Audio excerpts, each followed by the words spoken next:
a final do século XIX, a questão da hipnose tinha tomado conta, nas mídias da época, da atenção do público. Agrega-se, na maioria dos casos, em relação a este fenômeno, a consideração do uso da hipnose para induzir, por via das propagandas, as pessoas a adquirir produtos, via a sugestão e a promoção de atos criminosos, questão que tinha se transformado em temor coletivo desde sua difusão na imprensa sensacionalista e na literatura da época. Tal como escreve Stefan Andriopoulos, o psicólogo norte-americano Walter D. Scott havia descrito o exercício da influência sobre as mentes humanas como a única função da propaganda. Segundo Scott, uma campanha promocional de sucesso dependia menos de transmitir informações que da sugestão, processo que, em vez de apelar para faculdades racionais, baseava-se na implantação subreptícia de ideias nas mentes susceptíveis, sem levantar pensamentos contrários ou inibidores. Como afirmou Scott, o mais perfeito funcionamento da sugestão é o que se vê na hipnose. Não há crítica nem deliberação possíveis, e assim temos o caso extremo de susceptibilidade à sugestão.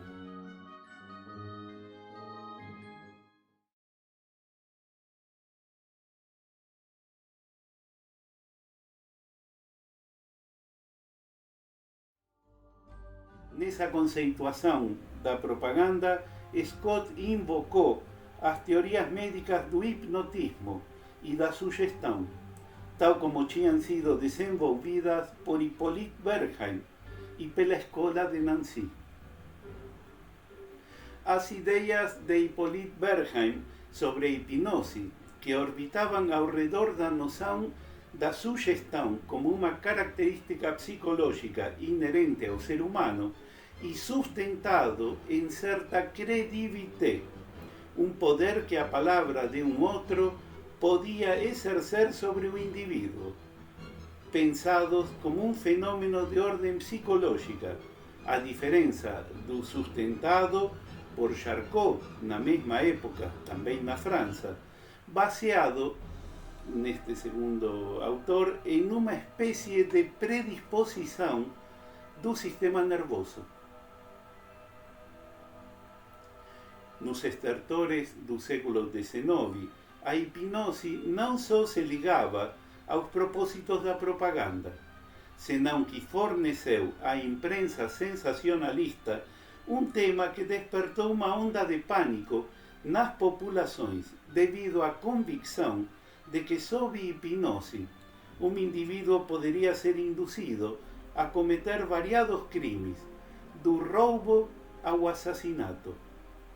Esta vertente foi explorada com habilidade por uma das mídias que começava a afirmar-se na época, o cinema.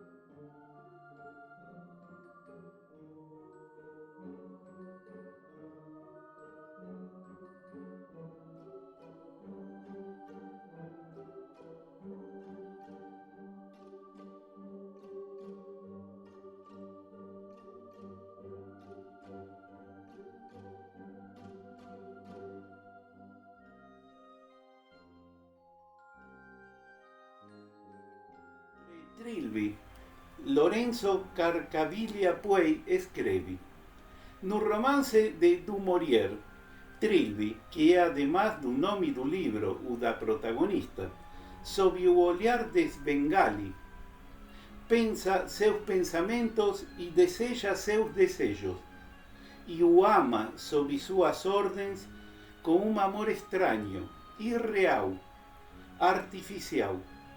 Precisamente o próprio amor dele por si mesmo, voltado de dentro para fora, al inverso, e refletido de volta sobre ele, como desde um espelho, um eco, um simulacro.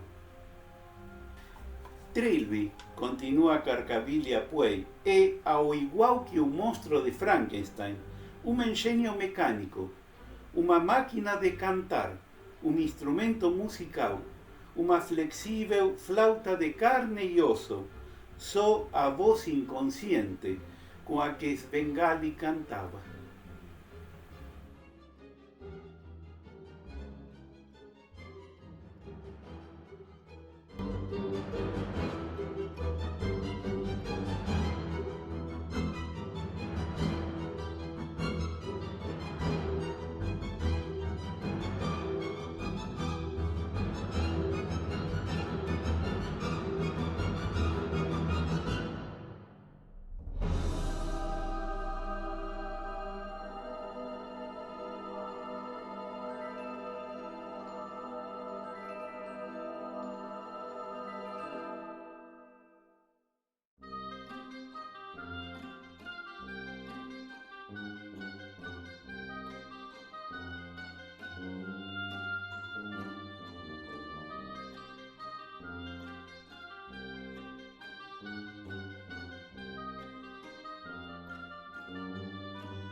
Talvez dos exemplos mais fascinantes desta apropriação da hipnose como promotora de crimes seja o filme O Gabinete do Dr. Caligari, de 1920, dirigido por Robert Wiene e que contou com a participação do excelente ator Conrad Veidt no papel de Cesare. O filme em questão é atraente por vários aspectos.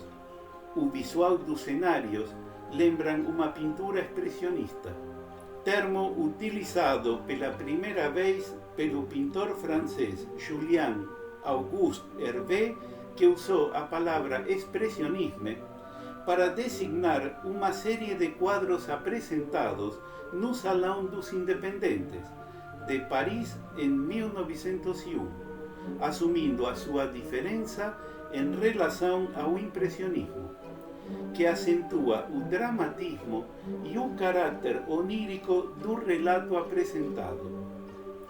Tal como descreve Stefan Andriopoulos, desde o começo, o filme enfatiza que as imagens em movimento na tela cinemática são uma simulação parecida com um fantasma ou uma visão.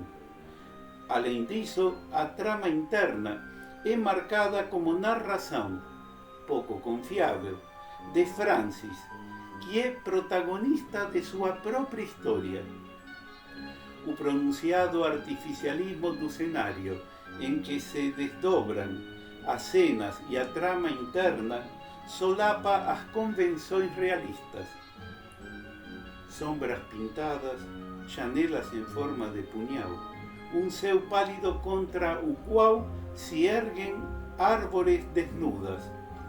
De formatos bizarros, todos esses marcadores visuais de instabilidade criam um espaço cinematográfico de paranoia e desconfiança. O filme também é um achado na sua composição argumental, já que se trata de uma história dentro de uma história. Isto é, um relato contado por um tal de Francis, que se mistura com a nervura do próprio relato, em que o diretor de um hospício se serve de um manuscrito antigo para duplicar uma série de crimes cometidos em um tempo passado por um tal de Dr. Caligari, que utilizava um indivíduo em estado sonambúlico para a realização de ditos atos. O Caligari atual dominara hipnoticamente o jovem Cesare para tais propósitos. Porém, Cesare, na iminência de assassinar a jovem Jane, que no início do filme resulta ser a noiva de Francis, excita e sequestra viva a moça. Descoberto pelas autoridades, o Dr. Caligari enlouquece ao ver o cadáver de Cesare, e o filme termina com uma reviravolta. Tal como comentado por Ana Gouveia, Francis é louco. O jardim da cena de abertura situa-se dentro do hospício onde Francis, Jane e Cesare são pacientes. E o Dr. Caligari é de facto o diretor da instituição. O filme termina com o próprio Dr. Caligari a explicar a natureza da ilusão de Francis e a exclamar que vai ser capaz de curá-lo.